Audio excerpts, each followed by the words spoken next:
यह कहानी एक छोटे से गांव की है, जहां एक परिवार अपने नए घर में रहने आया था।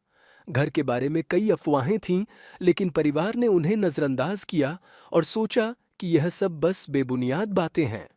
परिवार के सदस्य राहुल, उसकी पत्नी साक्षी और उनकी छोटी बेटी पूजा ने घर में कदम रखा। पहले दिन सब कुछ सामान्य था, लेकिन रात होते ही अजीब घटनाएं शुरू हो गईं। रात को राहुल और साक्षी को अक्सर किसी भारी कदमों की आवाज सुनाई देती थी, जैसे कोई घर के अंदर चल रहा हो।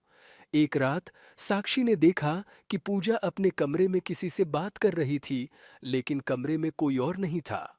जब साक्षी ने पूछा, तो पूजा ने सिर्फ इतना कहा, माँ, वह मुझे बताने आए थे कि वह चले गए हैं।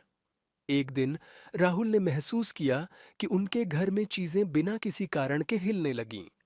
बुकशेल्फ का एक किताब गिरा और जैसे ही उसने उसे उठाया, एक ठंडी हवा का झोंका उनके चेहरे से टकराया। ये घटना रोज होने लगी और घर का माहौल और भी डरावना हो गया। एक रात राहुल ने घर में कुछ काले साया जैसे आकृतियां देखीं, जो धीरे धीरे उनके पास आती जा रही थीं। उन्होंने सोचा कि शायद यह उनका भ्रम है, लेकिन साक्षी को भी उसी रात भूतिया आवाजें सुनाई दीं। धीरे धीरे यह स्पष्ट हो गया कि उनका नया घर किसी पूर्व आत्मा से जुड़ा हुआ था।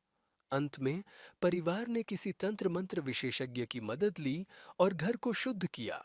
इसके बाद वह सुरक्षित महसूस करने लगे, लेकिन उस रात के बाद उनका विश्वास आत्माओं और पैरानॉर्मल घटनाओं में पूरी तरह से बदल चुका था।